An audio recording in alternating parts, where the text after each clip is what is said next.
독일의 철학자 칼 야스퍼스는 역사의 근원과 목적이라는 책에서 처음으로 추구의 시대, 악센자이트라는 용어를 제시한 바 있습니다. 대략 기원전 8,900년 정도부터 기원전 200년 사이에 전 세계 여러 곳에서 동시다발적으로 문명이 철학, 종교, 문화, 사상 등등의 면에서 급격하게 발전한 시기를 말하죠. 자, 이제 우리 키피스에게사에서도 이번 정규 7편부터 14편까지 총 8회차에 걸쳐서 이 추계 시대에 해당하는 기간을 다루도록 하겠습니다. 세계 지도로 눕혀서 이쪽을 동쪽, 서쪽이라고 하면 이 기간에 매핑을 하는 셈인데, 우리가 아무리 역사 속의 일들을 자세히 공부하고 이 매핑을 열심히 외워도 시간이 지나면 다 잊어버립니다. 우리가 역사를 전공할 게 아닌 이상 오히려 기억에 남는 것은, 자, 이런 식으로 척하면 착 나오는 동물적인 반사신경처럼 몸에 배인 핵심적인 지식의 말뚝을 박아놓고 거기에서 조금 더 종과 횡이 연결되는 훈련을 하는 것이 좋다고 생각합니다. 그래서 저희는 이 추계 시대에 이렇게 6개의 말뚝을 박아놨습니다. 딱 보시면 외우기 좋은 숫자죠. 110의 배수로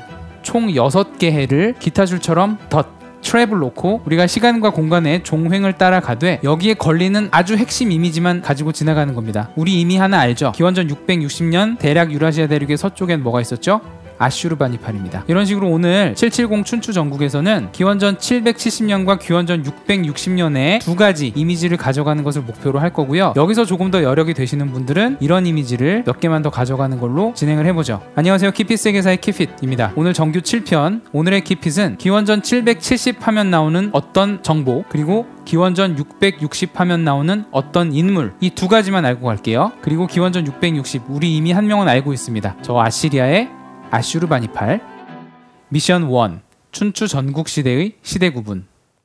자, 그렇다면 이 틀에서 춘추 전국시대는 어느 만큼을 차지하고 있냐면 절묘하게도 이렇게 차지하고 있습니다. 기원전 770년에 딱 춘추 전국시대가 시작을 하고요. 기원전 221년, 1년 차이긴 한데 이때쯤에 진시황이 중국을 통일하면서 춘추 전국시대가 마치게 되죠. 그런데 많이들 춘추 전국시대는 하나로만 알고 계신데 이 시대는 사실 춘추시대와 전국시대가 따로 있습니다. 이 춘추시대에서 전국시대로 넘어가는 시기를 여러 연도로 보고는 있는데, 보통은 중원의 진나라가 조위 한으로 쪼개지는 기원전 403년을 이 경계로 보는 경우가 많고요. 그래서 춘추시대는 대략 370년, 전국시대는 대략 180년 정도 차지하고 있습니다. 춘추시대가 더 길어요. 두 번째, 이름을 보시면 춘추시대는 공자가 춘추라는 역사서 혹은 철학서를 쓰면서 거기서 이름을 따온 겁니다. 딱 봄과 가을에 그 춘추가 맞고 영어로 번역도 봄과 가을 시대라고 돼 있어요. 그 다음에 전국시대는 의 전국시대가 아니고요, 전쟁하는 나라들의 시대입니다. 그래서 영어로도 Warring State Period라고 하고요. 세 번째, 도구적인 면에서도 좀 변화가 있는데요. 춘추시대는 대략적으로 중국의 청동기 시대라고 봅니다. 이때쯤 저기 근동 지역에서는 이미 아시리아에서 정점을 찍은 철기 시대가 나오고 있었죠. 그리고 전국시대 정도의 중국에서는 철기가 열린다고 보통 말을 하고요. 네 번째, 춘추시대는 중원이 150개 이상의 나라로 엄청 많이 쪼개진 대신에 서로 죽고 죽이는 전쟁이 아니라 힘겨루기 성격이 강했습니다. 그런데 전국시대는 멸망전, 약육강식, 캐삭방 이라는 식으로 표현이 되듯이 정말로 상대방을 멸망시키는 것을 목적으로 전쟁 양상이 펼쳐진 말 그대로 Warring State Period고요. 두 나라의 가장 큰 기본 질서는 천자를 중심으로 한 봉건제도였죠. 쉽게 말하면 여긴 영토의 다단계가 있는 거예요. 그리고 이 춘추 전국 시대는 결국엔 주나라의 봉건 질서가 와해되는 과정이고, 이걸 암웨이에 비유하자면 이때는 암웨이 회장도 힘이 세고 시스템이 잘 돼 있는 겁니다. 근데 이때가 되면 180명의 지부장들이 다 자아가 생긴 거예요. 그런데 아직 사장님을 몰아낼 정도는 아니고 내가 지부장 회의를 개최하는 가장 센 지부장이 될 거야 라는 걸로 경쟁을 하는 겁니다. 그래서 이 전국 지부장 회의를 회맹이라고 합니다. 자, 이 회맹을 개최할 수 있는 군주를 패자라고 하는 것이고요. 다만 이 춘추시대 초반에는 주나라의 리그가 북쪽에만 있었어요. 그래서 여기 있는 사람들은 어느 나라의 무슨 공이라고 했지 왕이라고는 안 했습니다. 왜냐? 주나라 왕, 사장님이 있었기 때문에. 근데 남쪽은 아니었어요. 남쪽 양쯔강 유역은 한족 질서와 다른 뿌리를 가지고 있었댔잖아요. 그래서 이쪽은 처음부터 왕이라고 불렀습니다. 물론 나중에 다 흡수가 됩니다. 이러다가 주나라 왕의 세력이 더 바닥으로 가니까 이제는 남이고 북이고 할 거 없이 전부 다 왕을 자처하죠. 그렇게 싸우는 게 전국시대가 되는 것이고요. 마지막으로 다섯 번째, 춘추시대의 가장 강한 세력을 춘추 5패, 전국시대를 전국칠웅이라고 하는데, 지리적으로 볼 적에 춘추시대는 대략 북부리그와 남부리그의 대결, 전국시대는 서부리그와 동부리그의 대결로 이해하면 편합니다. 어떻게 볼지 공간의 날줄에서 보죠. 미션 2, 춘추시대와 전국시대의 형세. 전국시대는 정규 영상 10편에서 다시 다룰 것이기 때문에 오늘은 춘추시대 얘기로 말씀을 나누겠는데, 우선 먼저 짚고 지나갈 것은 우리 지난번에 샨시 했었죠. 마찬가지로 여기도 한글 발음으로는 똑같은 진나라가 두 개가 나옵니다. 그래서 이것 때문에 엄청 헷갈리고 짜증이 나는 경우가 많은데, 오늘 그거를 먼저 구분하고 시작할게요. 이 당시에 중국 지도를 만약에 서울 정도의 비유를 하면 서쪽에 있는 진나라는 대략 강서구 양천구 정도고요, 이 북쪽에 있는 진나라는 대략 통합 종로구 정도 생각하시면 됩니다. 즉 성북구, 종로구, 중구의 연합 정도로 생각하시고요. 나중에 셋으로 쪼개집니다. 발음을 어떻게 하면 되냐면, 자, 서쪽의 진나라는 한자를 저렇게 쓰고 중국어 Q 발음은 CH 발음이죠. 진이라고 발음합니다. 서쪽에서 위로 올려다 보니까 진. 그 다음에 북쪽의 진나라는 한자는 이렇게 쓰고 찐 이렇게 발음합니다. 북쪽에 있으니 성조가 높다고 하면 되려나요? 자, 이걸 구분을 안 해주면 춘추시대 얘기할 때 계속 헷갈립니다. 그래서 당분간 춘추전국시대 얘기할 적에는 저는 의도적으로 서쪽의 진나라는 진, 북쪽의 진나라는 찐 이렇게 발음하겠습니다. 참고로 진시황은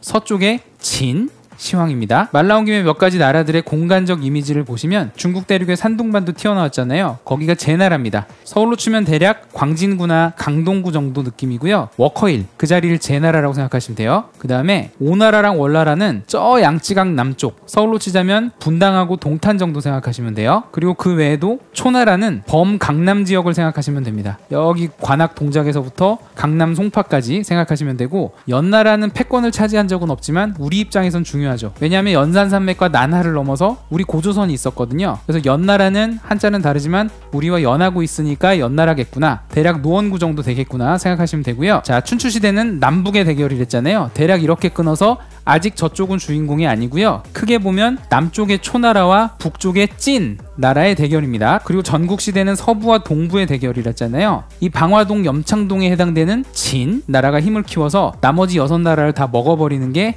전국시대의 스토리입니다. 오늘은 이 남부와 북부 춘추시대 얘기만 좀 볼게요. 하나만 더, 좀 이따 말씀드릴 춘추 5패는 요렇게 순서라고 보시면 됩니다. 제환공, 찐, 문공, 초장왕, 오함녀, 월구천입니다. 여기서 여기로 넘어갈 때가 기원전 770년입니다. 아니 그런데 웬 서주 동주인가요? 자, 이렇게 황하를 그려보면 이쪽으로 튀어나온 게 위수라고 했잖아요. 이 서쪽의 중심이 장안, 서안, 시안, 당시 이름 호경이었다가 주나라 왕권이 약화되고 봉건제가 유명무실화되고 서쪽에서 오는 견융족의 침입 때문에 수도가 동부리그의 낙양, 나급, 러양으로 천돌하게 됩니다. 그러면서 왕 세력이 급격히 약해져서 이때부터 신하들이 들고 일어나서 춘추시대가 개막이 된 것이죠. 그래서 춘추 전국시대에도 주나라가 없었던 건 아니에요. 그래서 우리가 아는 기원전 770년 전의 진짜 주나라를 서주, 그 이후 춘추 전국시대의 주나라를 동주라고 합니다. 그래서 혹자는 춘추 전국시대를 동주시대라고도 하고요, 이 기원전 770년을 춘추시대의 개막이라고도 하고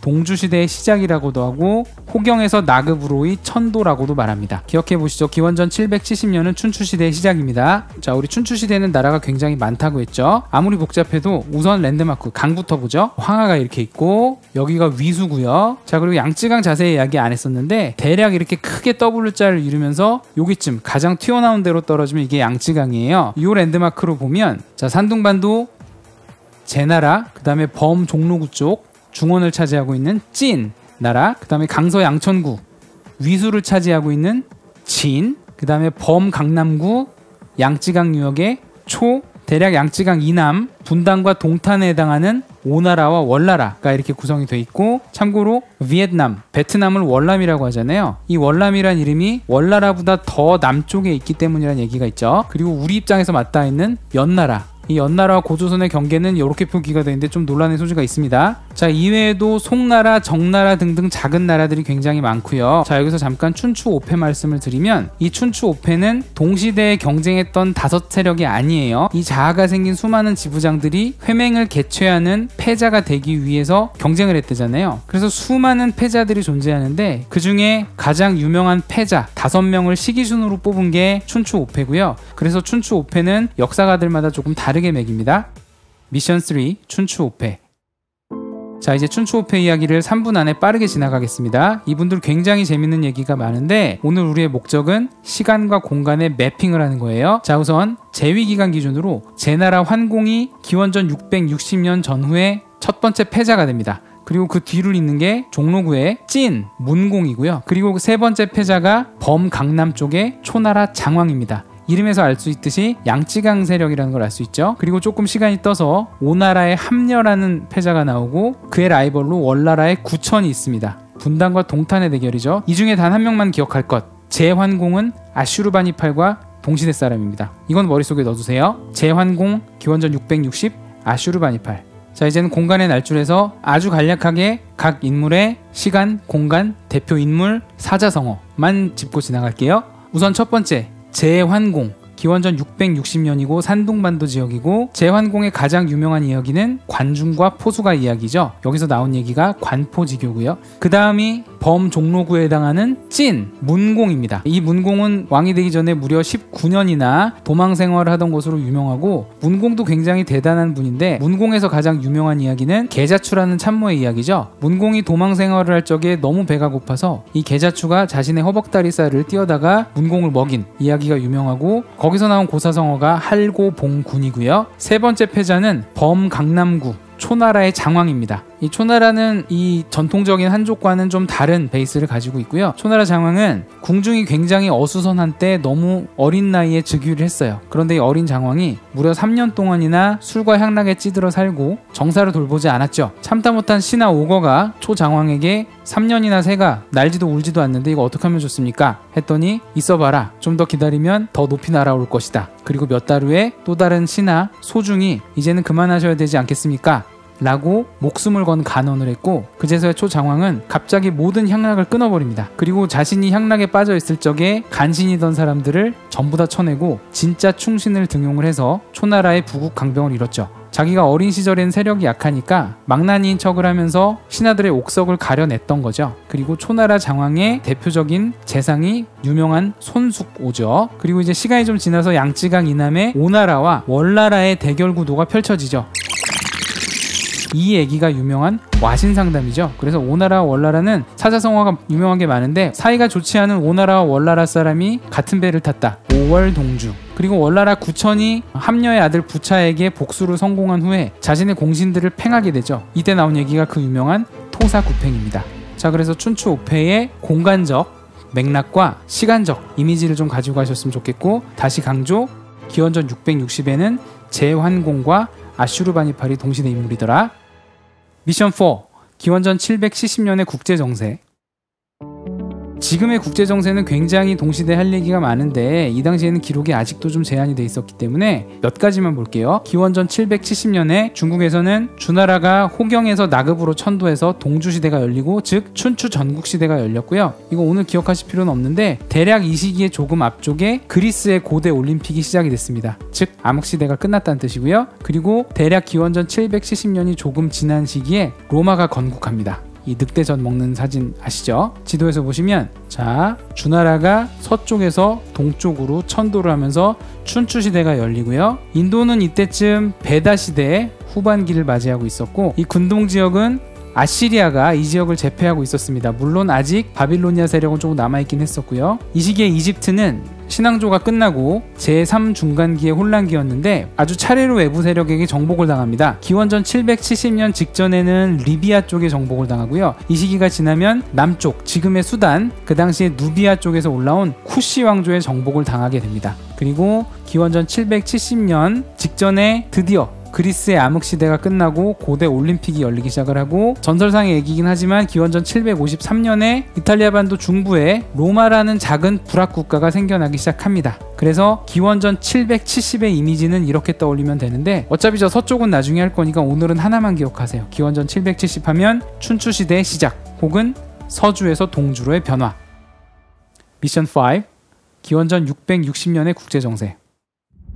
자, 우리가 덫을 놓는다고 했죠? 기원전 660년 이미 했습니다. 서쪽에는 아슈르바니팔, 동쪽에는 제환공이 춘추 오패의 첫 패자가 되는 것이고요. 자, 기원전 660년의 국제정세, 이때는 제나라 환공이 패자가 되었다고 했고 아직 친 나라는 서부리구에 아직 조용히 있어요. 자, 그리고 이 인더스 겐지스 지역에서는 브라만교와 카스트 제도가 극에 달하고 있었죠. 그리고 기원전 660년엔 드디어 아슈르바니팔이 이집트까지 먹게 됩니다. 그리고 그리스는 조금씩 민주주의를 발전시키고 있었고 나중에 나옵니다. 그런데 이런 식으로 고대 세계 정세를 볼 적에 한 가지 주의할 것은 마치 이렇게 표시를 하면은 여기들만 뭔가 사람 사는 게 있고 나머지는 진공 상태인 것처럼 생각하는데 절대 그렇지 않습니다. 이 유라시아 벨트와 아메리카 대륙을 포함한 전 세계 곳곳에서 사람들이 나름의 문화 혹은 문명을 굉장히 다양하게 발달을 시키고 있었어요. 다만 기록으로 잘 남은 게 여기밖에 없어서 그런 것이지 절대 다른 지역이 진공 상태가 아닙니다. 자, 우리 한반도와 요동 지역도 기록이 없긴 했지만 청동기 고조선이 잘 발달하고 있었다고 여겨지죠. 미션 6. 가쁜 신바빌로니아.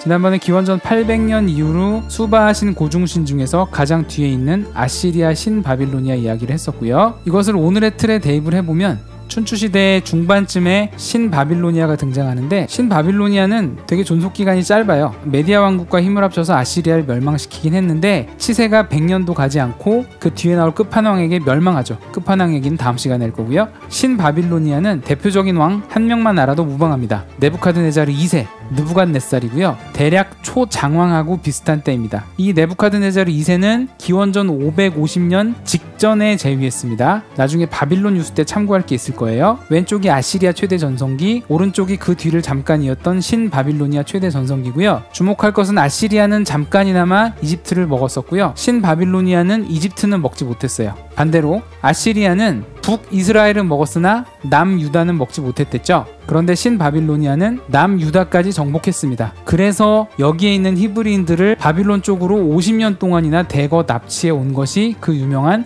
바빌론 유수고요. 그래서 유대인들한테는 이 네부카드네자르 2세가 굉장히 빌런 중에 빌런이죠. 네부카드네자르 2세는 기원전 550년 이전에 재위했던 왕이고요. 아슈르바니팔보단 뒷세대입니다. 신바빌로니아의 유일한 전성기를 맞이했던 왕이고, 성서에서 느부갓네살이라고 했죠. 바빌론 유수를 일으켰던 그 주인공이고, 성서에서는 굉장히 부정적으로 묘사되어 있지만 역사적으로는 꽤 흥미로운 업적을 많이 남겼습니다. 이분도 아슈르바니팔처럼 양수 겸장입니다. 우선 군사적으로 아주 뛰어나서 남유다를 포함한 비옥한 초승달을 다 제패했고요. 아슈르바니팔이 니네베 도서관을 건립한 학문 왕이라면 이 네부카드네자르 2세는 건축왕입니다. 이슈타르의 문, 공중정원 등등 유명한데 첫 번째 이슈타르의 문입니다. 굉장히 미적으로도 아름답고 군사적으로도 방어력이 높은 성벽이었다고 하죠. 지금 독일 박물관에 모사품이 재현되어 있는데 이건 굉장히 미니어처고 유적 기준으로 보면은 굉장히 대규모였다고 합니다. 그 다음에 에테멘안키 라고 해서 이게 성서에 나오는 바벨탑의 모델이 아닐까 생각하고 있습니다. 그리고 이 신바빌로니아는 아시리아를 멸망시키기 위해서 이란 고원 쪽에 메디아 제국과 동맹을 맺었었어요. 그래서 메디아 제국의 공주가 이 네부카드네자르에게 시집을 왔었죠. 근데 이란에서 떠나온 이 공주가 고향을 너무 그리워해서 이 네부카드네자르 2세가 사랑하는 왕비를 위해서 공중 정원을 지었다고 하죠.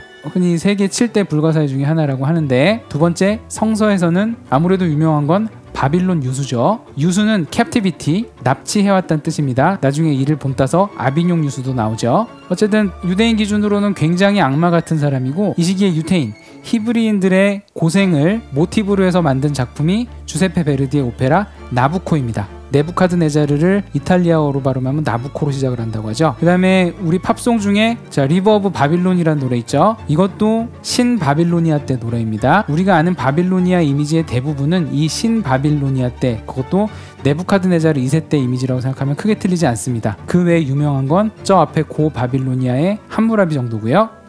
자, 그래서 오늘 요약하면 춘추 전국 시대는 기원전 770년부터 기원전 221년까지다. 그리고 서쪽에 진, 북쪽에 찐을 구분을 해야겠다. 그리고 춘추 시대는 남북 구도였다가 전국 시대는 동서 구도로 바뀌더라. 그리고 기원전 770년 하면 서주가 동주로 바뀌면서 춘추 전국 시대가 시작하는 해더라. 그리고 춘추 5패의 첫 번째 패자인 제환공은 기원전 660년 전후로 재위했고 동시대에 아슈르바니팔이 있었더라. 여기서 조금 더 여력이 되시면 그 다음 세대가 초장왕과 네부카드네자르 2세고 그들은 기원전 550년 전의 사람들이더라 정도만 알고 가시면 되고요. 이것도 너무 많다. 오늘의 키핏 딱 이것만 기억하시죠. 기원전 770년 하면 춘추시대 개막, 그리고 기원전 660년 하면 제환공과 아슈르바니팔을 떠올리시면 됩니다. 이것만 동물적 반사신경에 가깝게 외워놓고 가시면 나중에 분명히 써먹을 일이 올 겁니다. 오늘 영상이 유익하셨다면 구독과 좋아요를 눌러주세요. 감사합니다.